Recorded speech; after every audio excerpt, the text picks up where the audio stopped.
और अब सीधे लिए चलते हैं जहां पर संसद की कार्यवाही इस दौरान चल रही है, क्या कुछ हलचल वहां पर देते हैं। और बाकी रहा क्वेश्चन पेपर लीक की, सर मैं शुरू से मेरा एक स्टैंड रहा, राजनीति नहीं करना, लेकिन अखिलेश जी जब वहां दायित्व में थे उस सूबे की, सर सारे सूची है कितने बार उत्तर प्रदेश में क्वेश्चन पेपर लीक हुए हैं। अध्यक्ष महोदय, मेरे जो शिक्षा है, मेरे जो संस्कार है, मेरे जो सामाजिक जीवन है, मेरे को मेरे राज्य की, मेरे सूबे की जनता की स्वीकृति मिली है। मैं किसी की, मेरे बौद्धिक और मेरे संस्कार की सर्टिफिकेट मेरे को सारी सदन में किसी से नहीं चाहिए।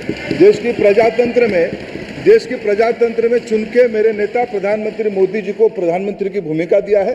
मैं उनकी निर्णय से यहाँ उत्तर दे रहा हूँ सदन को। बाकी ये कहना चिल्लाने से सच झूठ नहीं हो जाएगा साहब। ये जो कहा गया देश की अभी की एग्जामिनेशन सिस्टम रबिश है, सर इससे दुर्भाग्यजनक बयान देश की नेता प्रतिपक्ष का कुछ नहीं हो सकता है। सर मैं कठोर शब्द से इसको निंदा करता हूँ। बाकी रहा, मैं सर आपके सामने, आपके माध्यम से देश के सामने सर एक तथ्य रखता हूँ। सर जिन्होंने रिमोट से सरकारें चलाई है, 2010 में 3 बिल आया था सर शिक्षा सुधार के लिए। उन्हीं की पार्टी के नेता आदरणीय कपिल सिब्बल साहब 3 बिल लाए थे। उसमें से एक बिल था एजुकेशन, उसमें एक बिल था prohibition of unfair practice bill 2010, जिसकी उद्देश्य एजुकेशन इंस्टीट्यूशन में माल प्रैक्टिस को बंद करना।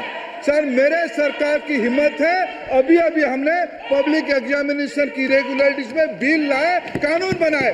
क्या मजबूरी था कांग्रेस पार्टी की, क्या मजबूरी था नेता प्रतिपक्ष की? उन्होंने उस बिल को उल्टा किया, किसके दबाव में उल्टा किया? क्या निजी मेडिकल कॉलेज की दबाव में, उनकी घूसखोरी की दबाव में उन्होंने उस बिल को उल्टा किया था? सच सुनने की सामने ही है। ये मैं किसी की विद्वता पे प्रश्न नहीं उठाता हूं, लेकिन सच 2010 में शिक्षा सुधार की बिल उन्हीं की सरकार ने लाया था, दबाव में उन्होंने उल्टा किया। ये हमको प्रश्न पूछते हैं। एक मिनट प्लीज, मैं सबको मौका दिया, सबको मौका दूंगा। एक मिनट माननीय सदस्य, प्लीज 1 मिनट बैठिए। प्लीज बैठिए, आप पहली बार। हाँ 1 मिनट, रिकॉर्ड में नहीं जा रहा। कल्याण जी प्लीज, कल्याण जी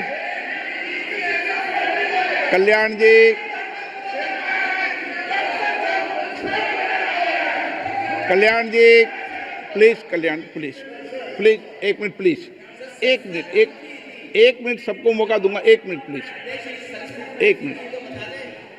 माननीय सदस्यगण, विषय महत्वपूर्ण था, मैंने सबको अलाउ किया, लेकिन एक बार इस सदन के अंदर ये सार्थक चर्चा होनी चाहिए, क्योंकि प्रश्न ये था कि परीक्षाओं के विषय के अंदर, और आप सबको पता है देश में अलग अलग राज्यों के अंदर भी अलग अलग दलों की सरकार रही, और उन अलग दलों की सरकार में आपकी भी सरकार रही, अन्य दलों की सरकार रही। वहाँ भी कई बार प्रश्न पत्र लीक हुए और परीक्षाओं पर प्रश्न उठे। मेरे सवाल, 1 मिनट मैं बता रहा हूँ जिसको, आप पूरी बात सुनिए मेरी। मेरा कहना ये है कि हम और उन 1 मिनट प्लीज बैठिए, 1 मिनट नीट नहीं सारी। हमारा सवाल ये है कि हम यहाँ इसलिए चिंता के लिए बैठे हैं कि भविष्य में हमारे विद्यार्थियों के भविष्य पर कोई विषय न उठे, इसलिए किस तरीके का मैकेनिज्म डेवलप करें, परीक्षाओं का क्या बेहतर सिस्टम डेवलप करें, इसमें सबके सुझाव आए ताकि भविष्य के अंदर, और उसके लिए जो उत्तम सुझाव हो सकते हैं सरकार भी उस उत्तम सुझावों को मानेगी। 1 मिनट, लेकिन हम अगर सारे परीक्षाओं पर सवाल उठाएंगे तो कई राज्यों में कई दलों की सरकार है जो परीक्षाएं आयोजित करती रहती है। हम सारी परीक्षाओं पर सवाल उठाएंगे तो जो बच्चे उत्तीर्ण होते हैं उनके भविष्य पर और भारत की परीक्षाओं पर, भारत की शिक्षण व्यवस्थाओं पर, पूरे विश्व में एक बहुत गंभीर असर पड़ेगा, जो सदन की चिंता का विषय है।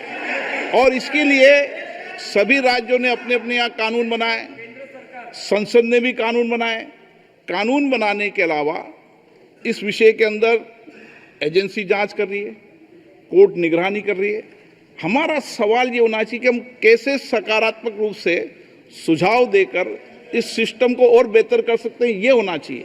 आरोप प्रत्यारोप से सदन नहीं है। आप बेहतर सिस्टम डेवलप करो। और कभी भी सारे एग्जामिनरों पर सवाल उठाना सदन के लिए उचित नहीं है। ये सदन इसके लिए है भी नहीं platform. No question number 3, Shri D Prasad Rao. प्रश्नकाल में सबको सवाल उठाने दिया और एक बार सवाल उठाने के बाद दोबारा नहीं उठाने दिया जाता।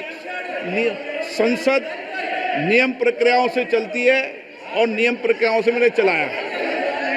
श्री डी प्रसाद राव, प्रश्न नंबर 3। मैंने सदन की चिंता क्वेश्चन नंबर सरकार को बता दी है और आप सबको बता दी है। Honorable Speaker, thank you so much for allowing me to speak this important question. I am Prasad Rao from Chittoor constituency, Andhra Pradesh. Our beloved Honorable CM Chandrababu Naidu Garu has requested substantial financial support from the center to help reconstruct and rebuild the Andhra Pradesh. एक minute please मानस, आप प्रश्न संख्या 3 है, पहले बोलो प्रश्न संख्या 3। Question number 3. माननीय मंत्री जी, कोई दिक्कत नहीं, सब सीधे पहली बार आए। अब माननीय प्रश्न पूछें प्लीज सदस्य। Thank you very much for allowing me to speak this very important question, Honorable Speaker. This is Prasad Rao from Chittoor constituency, Andhra Pradesh. Our beloved Honorable CM Chandrababu Naidu Garu has requested substantial financial support from the center to help reconstruct and rebuild the Andhra Pradesh, which is facing acute financial challenges, stalled infrastructure projects. In this context, Honorable Speaker, I would like to know from the Honorable Minister about the centrally sponsored schemes and the projects that have been stopped or discontinued in the state of Andhra Pradesh, along with the reasons for the same. The current state of the stalled or delayed schemes in the state and the reasons behind the halting and slowdown of these projects. And the reply given to the question, the unutilized certificate was not furnished. It was a general reply. I request Honorable Speaker to furnish the utilization certificate for the funds allotted to the Andhra Pradesh for the last 5 years. Thank you very much.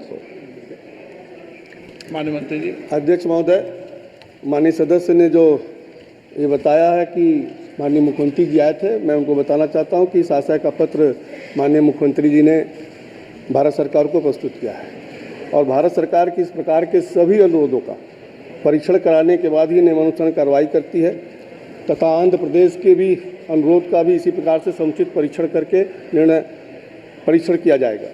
जहाँ तक केंद्र प्रायोजित योजनाओं का सवाल है के संबंध में माननीय सदस्य ने प्रश्न में बताया कि मैं उनको बताना चाहता हूं कि केंद्र में प्रायोजित योजनाएं सभी राज्यों के लिए होती हैं और केंद्र सरकार की तरफ से किसी योजना को राज्य विशेष के लिए बंद नहीं किया जाता है। केंद्र सरकार का केवल आग्रह मात्र यही होता है कि संबंधित योजनाओं को दिशा निर्देश के अनुपालन के तहत कार्य किया जाए। सप्लीमेंट्री, माननीय honourable member supplementary.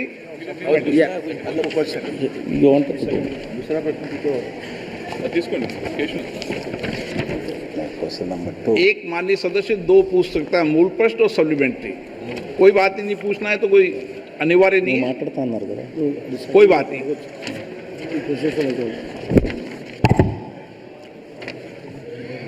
So, respected sir, despite the release of 62,500 crores by the central government, there have been cases of corruption and diversion of practices of these funds by the previous state government and Andhra Pradesh. As a result, The centrally sponsored schemes implemented over the past 5 years have not been reached the people of the state. This is highlighted in the white papers released by our Honorable Chief Minister Sri Chandrababu Naidu Garu, especially in the ones related to Polavaram irrigation project and the development of our capital, Amaravati. In the light of this, I would like to ask the Honorable Minister, have there been any reported issues of fund diversion or misallocation of related to these funds in the state of Andhra Pradesh in the past 5 years? The second one is, if such issues have been reported, the detailed information on these instances and the measures taken to address them may be furnished. Thank you. माननीय मंत्री जी। माननीय अध्यक्ष जी, मैंने पहले भी बताया कि केंद्र प्रायोजित योजनाओं का कहीं ना कहीं केवल भारत सरकार का होता है कि जो दिशा निर्देश उसके अनुसार पालन किया जाए। जहाँ तक पोलवरम और उसके विषय में, राजधानी के विषय में बात किया है माननीय सदस्य जी ने, कि आंध्र प्रदेश राज्य पुनर्गठन अधिनियम 2014 के माध्यम से जो आंध्र प्रदेश की आर्थिक सहायता के लिए मात्र बना था, उसके लिए भारत सरकार ने अब तक जो रिसोर्स गैप के मध्य में 1678.76 करोड़ रुपये, जो रायसीना जो उनका पिछड़ा जिला है 7, उसमें 1750 करोड़ रुपये, और राजधानी अमरावती की जो बात कर रहे हैं उसमें 2500 करोड़ रुपये, और पोरोलम नेशनल इरिगेशन के लिए भी 15,147 करोड़ रुपये, और विशेष सहायता उपाय के लिए 15.81 करोड़ रुपया दिया गया है। लगभग 35,492 करोड़ रुपया अब तक भारत सरकार आंध्र प्रदेश सरकार को दी। श्री के.सी. नेनन शिवनाथ।